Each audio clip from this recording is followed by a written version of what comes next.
안녕하십니까. 간손미미의 마미손 맏형 미축입니다. 안녕하세요. 손건 김효경입니다. 안녕하세요. 맹획입니다. 근데 저 계속 맹획인가요? 네, 맹획입니다. 이국적으로 귀엽게 생기셨으니까 그냥 맹획하세요. 맹획은 귀엽게 생기진 않았는데. 맹획 귀여운 거 맞습니까? 아유, 그래도 결혼도 했고 무력도 높잖아요. 나보다 낫네. 나보다 낫네. 왕이야 왕. 우리보다 나아. 맹획이. 왕이야 왕. 나만의 왕. 아무튼 저는 뉴스원 이재상이고요. 굉장히 오랜만에 다시 이렇게 찾아오게 됐습니다. 박수 한번 칠까요? 그 최익래 기자님에 이어 두 번 출연을 해주셨습니다. 게스트 랭킹 공동 1위에요. 아, 역시. 또 후원도 자주 하시고 최익래 기자님이랑 대조적으로. 아니 완전 최익래 사람한테 왜 최익래 기자님은 쏘시진 않으시던데 이분은 진정한 물주시자. 한현님이 이제 최근에 결혼을 하셨잖아요. 이제 기자끼리 결혼해서 제가 신랑 신부 양쪽으로 부조를 했거든요. 네. 기대하겠습니다, 한현님. 네. 안 들을 수도 있습니다. 아이가 나온 편만 들을 수도 있어요. 지금 애리조나 있는 것 같더라고요. 그렇죠. 네. 그러게요. 갔다 오면 한번 출연을 하겠다고 하더라고요. 애리조나 가고 싶네요. 진짜. 마치 또 원래 있었던 분처럼 소개를 해드리긴 했는데 귀한 손님으로 이재상 기자님이 다시 한번 간손미미를 찾아주셨습니다. 지난번에 오셨을 때 김기태 감독 사퇴했을 때였죠? 되게 오래됐네요. 그렇죠. 벌써. 네. 이번에도 저희 게스트 출연 요청을 단번에 받아주셔서 정말 감사하고 사랑하고 친애하고 존경합니다. 야근까지 바꿔서 출연을 해주셨어요. 정말 이 은혜 각골난망하겠습니다. 그러면 이제 본격적으로 34회 인물 탐구를 진행해 보겠습니다. 이번에는 스토브리그의 주인공으로 떠오른 롯데 성민규 단장입니다. 남궁민규. 남궁민규요? 아마 이번 겨울 가장 많이 화제에 오른 인물이 아닌가 싶은데요. 예전에 그 롯데자이언츠였죠. 그 장병수 사장이 그 파격적인 발언이 많지 않았습니까? 뭐 NC 들어올 때부터 해서 20년간 우승 그렇죠. 못한 팀은 구단은 가치가 없다. 네. 뭐 어쨌든 굉장히 많은 센 발언들을 저도 몇 번 통화를 할 때 충격적인 그리고 롯데는 27년째 지금 우승을 못 하고 있습니다. 그렇죠. 네, 어쨌든 이렇게 좀 단장으로서 좀 많은 스포트라이트를 받는 게 말 그대로 스토브리그에 받는 게 성민규 단장이 아마 최초일 것 같아요. 네. 또 최근에 선수 출신 단장들이 10명 중에 7명이나 될 정도로 늘긴 했습니다만 성민규 단장은 그중에서도 이력이 좀 특이해요. 일단 KBO 리그에서 1군 경기를 뛴 적이 없거든요. 네, 보통은 좀 선수로서 나름대로 경력을 쌓은 감독이나 수석 코치에 오를 만한 인사들이 단장을 맡았었는데 성민규 단장은 메이저리그 시카고 컵스 스카우트직을 제외하면 국내 야구계에서는 어떤 보직도 맡은 적이 없었거든요. 또 나이가 좀 젊다는 것도 굉장히 파격적이더라고요. 아마 단장분들 중에 당연히 최연소일 거고 아직 30대입니다. 82년생으로 한국 나이로 39살이고 82년생 선수. 네. 팀의 간판인 이대호 선수와 나이가 같고요. 최고참인 송승준 선수보다는 조금 오히려 이제 야구할 땐 후배였던 거죠. 네, 그렇습니다. 사실 이게 드라마 스토브리그의 인기도 영향이 있는 것 같아요. 오늘 저희 이제 회사에 잠깐 롯데 신임 이석환 사장하고 성민규 단장 인사를 하러 왔는데, 저희 국장께서 아이고 백 단장님 오셨습니까? 이렇게 농담을 하더라고요. 센스 있으시네요. 네. 그래서 저는 남궁 단장님이라고 했는데 극중 이제 남궁민 씨가 맡은 백승수 단장도 보면은 좀 젊고 야구에 전혀 인연이 없다가 구단에 들어와서 상당히 파격적인 시도들을 하면서 현실 야구 팬들의 환호를 얻었잖아요. 그러니까 성민규 단장도 그동안 단장님들과는 다른 특히 롯데스럽지 않은 움직임들이 좀 많아요. 그거죠. 롯데스럽지 않다는 거. 대구 출신의 롯데 단장. 전에 있었죠. 배재우 단장님. 네, 맞습니다. 그러면 이제 성민규 단장의 이력부터 먼저 소개를 해드리겠습니다. 사실 그동안 다뤘던 인물들과 달리 프로필이 아주 풍부한 편은 아닌데요. 그래도 워낙 낯선 만큼 찬찬히 짚어드리겠습니다. 네, 현역 시절에 성 단장은 대구 상고, 아까 제가 이야기 드렸듯이 대구 상고 출신이고요. 우투 우타 외야수였습니다. 프로 지명을 받을 만한 실력은 아니었다고 하고요. 특히 또 82년생 또 잘한 유명한 선수들이 많잖아요. 그렇죠. 네. 이대호, 추신수, 정근우, 오승환 등등 쟁쟁한 선수들이 많는데 어쨌든 성 단장은 홍익대로 진학을 했고 더 이상 이제 야구를 하지 말아야겠다는 생각으로 뉴질랜드로 유학을 떠났다고 합니다. 그때는 정말 야구를 그만둘 생각으로 야구 장비도 다 없앴다고 하더라고요. 이게 좀 여담인데 요 시기에 그 지금 대구 상원고잖아요. 네. 이 대구 상고 출신들이 홍대 되게 많이 왔었어요. 그 차일목 선수도 있었고 박기혁 선수가 대구 상고 출신 아닌가요? 그럴 겁니다. 아마 네. 대구 쪽이었던 울려다가 것 안 같은데. 왔다 그러는데 이게 학교가 좀 연결이 있었다고 네, 그렇게 좀 들은 것 같거든요. 역시 홍대 용덕하는- 출신답네요. 용덕하는 동아대로 갔는데. 네. 이때 성단장이 또 뉴질랜드로 가가지고 영어를 배우면서 1년을 보냈는데 당시 우연히 야구 장비 든 사람을 보면서 이제 좀 영어로 대화를 나누기도 할 겸 같이 야구를 좀 했다 그래요. 예. 그러다가 대학에 진학을 하고 또 호주에서 열린 대회에 출전했는데 다른 선수들은 아마추어다 보니까 당연히 여기서 좀 눈에 띄었던 것 같습니다. 예, 그래서 미국 대학에 이제 진학 제의를 받았고 이때 네브라스카 대학이었죠. 예. 여기서 이제 스위치 히터로 변신했다고 합니다. 이후에 당시 기아 스카우트였던 조찬관 팀장이 이를 눈여겨보고 드래프트에 나올 거를 제안했고요. 2차 지명 4라운드에 지명되면서 전체 32순위로 타이거즈 유니폼을 입었습니다. 당시 입단 동기가 양현종, 김현훈, 이호신, 권윤민 등이었습니다. 하지만 그때까지만 해도 좀 타이거즈 문화라고 하죠. 네. 좀 뭐라고 표현해야 될까요? 강성이라고 해야 될까요? 좀 엄격하고. 그찬이. 네. 네, 엄격했던 그런 문화가 좀 남아 있었기 때문에 쉽게 적응을 못했고, 뭐 코치들한테 계속 얘기를 했겠죠. 이거 왜 하는 거예요? 뭐 이런 거를. 김성환 감독이 있었으면 예. 그렇죠. 맞았죠. 헬멧에 머리 맞았죠. 네, 그렇죠. 뭐 그렇게 자꾸 물어보다 보니까 또 게다가 또 나이도 좀 있고 하는 그런 신인들을 아마 예쁘게 볼기는 어려웠죠. 당연히 그랬을 것 같습니다. 네. 성단장이 당시에 안지만 선수가 했던 것처럼 스냅백 그 일자 모자를 썼다고 하더라고요. 이제 본인 말로는 선글라스가 잘 얹어져서 그런 건데 뭐 그런 것 때문에도 혼났다는 얘기도 하더라고요. 기아에는 앞으로도 못 갈 것 같습니다. 네. 결국 KBO 리그에서 한 시즌만 뛴 다음에 미국으로 건너갔는데요. 시카고 컵스와 마이너리그 계약을 맺었고, 근데 싱글A에서 3경기만 뛰고 곧바로 코치가 됐어요. 나이가 이때도 좀 있었으니까요. 네. 당시에 컵스가 이대은, 이학주, 하재훈, 정수민, 나경민에다가 김진영 선수까지 한국인 유망주들을 많이 뽑았었는데, 이때 당시 이 선수들을 이제 지도하는 역할로 갔다고 합니다. 네, 나중에는 환태평양 스카우트로 이동하면서 권광민, 손호영 2명의 선수를 직접 선발하기도 했는데요. 권광민 선수는 자리를 잡지 못하고 지난해 군에 입대를 했고요. 손호영 선수는 연천 미라클을 거쳐서 올해 드래프트에서 3라운드에 LG 지명을 받았습니다. 제가 갑자기 기억이 나는 게 권광민 선수 이제 입단 기자회견 때 제가 있었는데 네.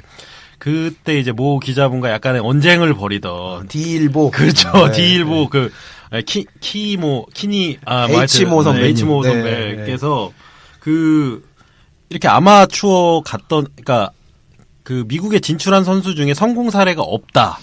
확률이 거의 적다는 식의 이렇게 질문을 했고 그 마이크 옆에서 앉아있던 스카우트였죠. 갑자기 마이크를 들더니 성공하면 어떻게 할 거냐고 막 약간 언쟁을 벌이는 게 제 기억 속에는 남아 있습니다. 그러나 사실 좀 H모 선배도 짓궂었어요. 계약을 해서 가는데 성공한 사례가 없다라고 했으면 선수도 있는데. 네. 뽑은 사람은 어떻게 됩니까? 네. 그리고 뭐 여담이지만 나중에 전화도 왔다 그러더라고요. 욱해서 기사를 보고. 예, 혈기왕성하시죠, 사실 성단장. 리코였죠. 네. 권광민이. 그렇죠. 뭐 어쨌든 국내에서는 또 메이저리그 해설을 맡아가지고 좀 팬들에게도 많이 좀 알려졌는데요. 지난해 9월 양상문 롯데 감독과 이윤원 단장이 동시에 물러나면서 공석이었던 단장 자리에 올랐고요. 뭐 팬들 사이에서 롯데 후임 단장이 누가 올 거냐 뭐 이런 얘기가 굉장히 많았는데 정말 그야말로 깜짝 발탁이었습니다. 사실 아무도 예상을 못했죠. 그렇죠. 본인은 예상했다고 그러더라고요. 왜냐면 오디션을 봤을 테니까. 제가 밖에서 들었던 걸로는 몇몇 분들에게 약간 제안까지는 제안인지는 모르겠지만 이렇게 좀 의사 뭐 그렇죠. 인터뷰가 있었죠. 그렇죠. 네. 뭐 있었는데 제가 아는 분은 완곡하게 이렇게 노라고 했다고 들었었는데 뭐 진실은 모르니까요. 네. 뭐 이번에는 단장이 된 뒤에 뭐 짧지만 5달 동안 이제 보여준 움직임들에 대해서 좀 얘기를 해보고 가볍게 평가를 좀 해볼까요? 우선 이제 성단장 취임 이후에 롯데 팬 출신으로 이제 한국을 떠날 상황이었던 이제 캐리 마오 교수, 뭐 털보 그분이죠. 네. 그렇죠.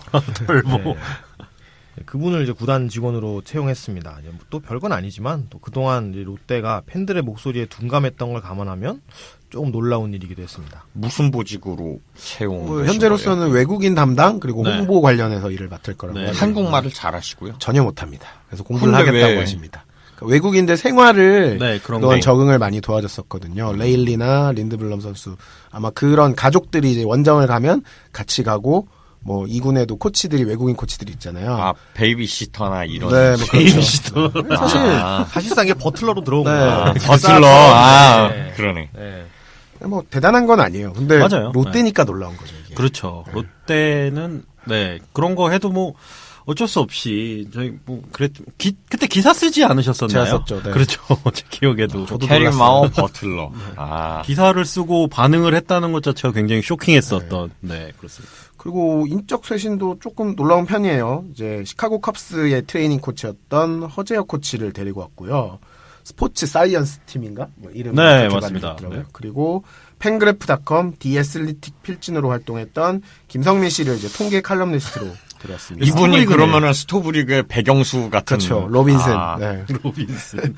그리고 삼성 외국인 담당자였던 박현우 씨를 이제 부단장으로 임명했어요. 이게 사실 국내 야구에서는 전혀 주류가 아니고 선출들도 아니기 때문에 굉장히 파격적이었어요. 근데 삼성이 최근 몇 년간 외국인 농사가 러프 빼고는 다 망하지 않았나요? 발디리스, 뭐 벨레스터, 아, 그분들은 하지 않았습니다. 폴란데, 네, 이분은 2년 레미안 정도밖에 안 했기 맥과이어. 때문에. 뭐 이런 카리데가 몇 명이야. 아, 레미안 맥과이어는 하신 게 맞습니다. 예. 물론 보직은 다르니까 알 수가 없지만 이쪽에 적성이 잘 맞으셨으면 좋겠고요. 얘기하다가 생각난 건데 단장님이 대구 출신인데 롯데 부단장님이면 뭐 그래도 이문한 운영팀장이 삼성에 있다가 롯데로 그렇죠. 오셨잖아요. 예전에. 이분도 삼성에 있다가 롯데. 뭐가 불길한데. 아니, 그리고 허재혁 팀장 같은 경우에는 정말 현장 평가가 되게 좋더라고요. 보니까. 네, 이분은 현장 평가가 정말 이거는 정말 뭐 시카고 컵스 인맥으로 이분 데려온 거죠. SK에도 있었잖아요. 맞아요. 예전에 네. 계셨죠. 제가 듣기로는 김광현 선수가 허재혁 코치에게 같이 미국에 가자고 제안을 그렇죠. 했는데 성민규 단장이 먼저 계약을 하는 바람에 가지 못했다고 하더라고요. 세인트루이스 거르고 롯데 자이언츠입니다. 이거. 그러네요. 야, 이게 롯데 프런트 개혁에 대해서 사실 여기 많은 분들의 이름이 나왔는데 제가 뭐 롯데를 아주 오래 담당한 건 아니지만 그동안 뭐 봤던 걸로는 흔히 말해서 약간 돌려막기 느낌이었거든요. 그리고 그렇죠. 예, 이제 약간 표면적으로는 바뀌는 것 같지만 결국은 안에 계신 분들은 다 그분이 그분 약간 공무원 같은 그런 느낌이었다면 논무원, 네. 돌려 돌림판. 돌리는 것 같지만 하여튼 핵심 보직에는 그분들이 계셨었죠. 그렇죠. 회전문 예. 인사라 그러죠. 네. 예리해. 근데 뭐 어쨌든 이렇게 좀 뭐 여러 새 인물들이 온 것 자체가 굉장히 그러니까 롯데스럽지 않고 그러다 보니 더 파격적이라는 그런 평가를 받는 것 같아요. 네. 사실 뭐 지금 이렇다 저렇다 평가하기는 좀 어려운데 어쨌든 아무것도 안 하고 잘하기를 기대하기보다는 네. 뭐라도 해보고 우리 또 단장님 좋아하는 프로세스 상당히 노력하고 있어요. 유행어. 프로세스는 좋다고 봐요, 저도. 프로세스를 만들어서 하고 있다는 거는 상당히 팬들도 굉장히 좋게 보는 거예요. 덧붙여 제 친구인 김건대 홍보팀장 화이팅입니다. 근데 결과는 좀 봐야 될 것 같은 게 이게 야구 팬들 같은 경우도 뭐 댓글 달 때 뭐 간민규 뭐 이렇게 댓글 달지만 그렇죠. 못하면 돌민규 되고 네. 3월에 바로 돌민규가 될 수도 네. 있습니다. 사실 팬민규 뭐 되는 거거든요. 팬분들도 그렇고 기자분들도 그렇고 항상 경계해야 되는 게 새로운 것과 좋은 것을 혼동하는 경향이 있어요. 아, 맞습니다. 네. 새롭다고 항상 좋은 건 아니고요. 이게 뭐 기존에 없었던 인물인 건 맞아요. 근데 그 백종원의 골목식당 보시면은 또 나왔다. 그 다 못 살린. 평택역 그 돈가스 아줌마가 시키지도 그렇죠. 않았는데 유자청 넣어가지고 맛있을 것 같아요 이랬는데 결국 맛 없어가지고 포기했잖아요. 네. 결국 이제 새로운 재료인 건 맞는데 과연 맛을 낼 수 있느냐 그거는 이제 봐야 된다는 거죠. 노력은 하고 네. 있으니까. 이전과 다른 노력은 뭐 칭찬할 만합니다. 그러게요. 사실 롯데가 항상 비시즌마다 이렇게 관심이 많잖아요. 뭐 돈을 얼마를 쓴다라던가 아니면은 좀 이런저런 많은 투자를 한다라는 게 있었지만 어쨌든 그런 내부적인 뭐라고 해야 되죠? 약간 뿌리를 개혁. 그렇죠. 근본. 네. 뿌리를 약간 틀을 바꾸는 것 자체가 굉장히 좀 이색적이고 거의 처음 아닌가요? 맞아요. 그 도선사 출신 단장님 그렇죠. 오신 거 제외는 거의 처음인 것 같은데요. 도선사 레전드 도선사. 그러게요. 이게 그러다 보니까 좀 팬들이 그런 불만의 목소리가 굉장히 많았잖아요. 맨날 댓글 같은데 보면 누구 물러나라. 약간 그런 게 어떻게 있었는데. 이름을 다 아시는지 모르겠어요. 그러니까요. 아니 저희도 그 일개 프런트 직원 이름까지 다 알아요. 그러니까 우리도 몰라요. 저희도 보고 놀래요. 저한테 홍보팀 직원 이름을 얘기하면서 너 얘 사주 받았니? 아 그렇죠. 제가 사주를 했지. 이분이 저한테 사주 뭐더라? 줬어요. 말단 직원 네. 얘기하면서 적폐라고 한. 아니 어떻게 대리가 적폐가 됩니까? 대리가 회사에서. 아니었어요. 사원 이름 운운하면서 적폐라고 하니까 어이가 대리가 없더라고요. 저한테 이런 기사 써주세요 했다가는 그냥 아주 그냥 싸대기 맞지. 박살납니다. 싸대기라뇨. 어쨌든 좀 뭐 이번에 가장 유행어가 또 나왔잖아요. 성민규 단장의 프로세스. 새로운 프로세스로 뭐 이렇게 새롭게 좀 임하고 있기 때문에 팬들이 더 많이 기대하는 것 같고 뭐 더 이상 잃을 게 없잖아요. 작년에 11을 했기 때문에 무조건 반등은 할 거고 그게 과연 얼마나 이제 국내 선수들이나 코칭 스태프나 뭐 이렇게 잘 어우러질지 머무를 수도 있어요. 그렇죠. 결과는 아무도 네. 몰라요. 좀 이게 잘 조화가 되고 어느 정도 이게 뭐 뿌리를 내릴 수 있을지 굉장히 흥미로울 것 같습니다. 사실 제일 좀 관심 있는 거는 역시 감독 선임 과정이었는데요. 어쨌든 팬들한테는 제일 관심사잖아요. 근데 처음에는 이제 외국인 후보를 공개하긴 했는데 뭐 최종적으로는 허문회 전 키움 수석 코치를 낙점했습니다. 이제 레리 서튼 감독이 퓨처스 감독으로 계약을 했고요. 사실 허문회 감독이 코치 시절 평판이 굉장히 좋았잖아요. 네. 좀 뚝심도 있고 할 말 하시는 분이라서 롯데 팬들의 반응도 나쁘지 않은 편이었습니다. 그 박종훈 전 한화단장께서 하셨던 얘기가 허문회 코치가 신인 때 이제 그 2군에서 같이 하다가 저는 코치님이 싫습니다라고 따졌대요. 왜냐면 이게 지도법이 자신과는 다른 것 같다. 이렇게 하는 그 처음에 발단은 이제 딱 대놓고 저격인데 이제 박종훈 단장도 그러고 나서 뭐가 마음에 안 드냐고 대화를 하면서 좀 맞춰갔다고 하더라고요. 그러면서 돈독해졌다고 하더라고요. 뒤지게 맞았을 것 같은데. 박종훈 단장은 되게 그거를 좋은 기억으로 생각하고 충격적이었겠죠. 있었어요. 네, 그래서 신인 선수가 네. 대졸이긴 하지만 네. FA 시장에서 움직이면 더 놀라웠습니다. 이지영이 키움에 잔류한 상황에서 김태군에게 48시간의 시간을 주면서 협상을 벌였는데 결렬이 됐고요. 결국에는 2차 드래프트 이후 트레이드를 통해서 장시환과 지성준을 맞바꿨습니다. 저는 장시환, 지성준만 보면 저는 이거는 한화에 기울었다고 보거든요. 장시환은 어쨌든 1군 풀 그렇죠. 타임으로 로테이션을 돌았고 지성준은 풀타임 주전 경험은 없는 포수고요. 아직 물음표가 좀 있죠. 네. 그 이번 FA 시장 유일한 외부 영입으로 안치홍을 데려왔고요. 그러니까 근데 2대2 트레이드였잖아요. 그렇죠. 그 지성준 선수랑 온 선수가 김주현이라고 2016년 한화 1차 네. 지명이었거든요. 이 선수가 1루수고 왼손 펀치력이 타자에 있는, 네. 포텐셜이 있기 때문에 오히려 저는 지성준보다 이 선수가 기대가 되더라고요. 이 선수가 아마 유니버시아드 때 4번 쳤던 선수 맞습니다. 아닌가요? 네, 맞아요. 맞아요. 형제 선수. 네. 동생이 삼성에 있고요. 커버가 괜찮았던 걸로 기억하는데 그리고 뭐 여기서 되게 제가 좋게 보고 있는 부분은 지성준 선수가 와서 롯데 안방이 달라진다 이런 거보다 이렇게 매년 겨울마다 하던 패닉바이를 안 했다는 거. 그렇죠. 그거에 굉장히 높은 점수를 주고 싶어요. 약간 뭐 그런 거 있잖아요. 그 약간 이제 말년인 선수들은 주로 약간 한화를 갔던 경향이 있고 FA 갈 때가 좀 없다기보다는 좀 어딜 갈까 했던 선수들은 마지막에 이상하게 롯데를 가고 제가 민병헌 선수 왔을 때 굉장히 좀 당황했던 기억이 있거든요. 민병헌은 원래 롯데행 그게 없었던 걸로 알고 그쵸. 제가 알기로는 서울에 머물러 네. 있는 걸로 알고 있었었는데 갑자기 롯데가 강민호 약간 깜짝 나비 효과로. 놀랐어요. 네. 금액이 너무 커져. 그러니까요. 돈이 굳었네? 그러면 네. 그런 구매를 많이 해서 사실 돈을 뭐 작년에도 연봉 1위였잖아요. 맞아요. 돈 잘 쓰고도 성적이 안 좋았는데 아니 예를 들어 이제 오늘 점심에 한 2만 원짜리 먹기로 했어요. 근데 점심 약속 없어졌다고 해서 이제 혼밥 하는데 굳이 2만 원짜리 먹을 필요 없거든요. 네, 좀 5천 원짜리 먹고 나중에 15,000원 좀 쟁여놨다가 나중에 쓰면 되는데 집에서 치킨 네. 배달하면 2만 원 돼요. 롯데는 참 그 계획대로 돈을 써요. 어떻게 되든. 네. 그리고 좀 포지션이나 뭐 이런 거를 고려하기보다는 일단 네임드. 그렇죠. 그렇죠.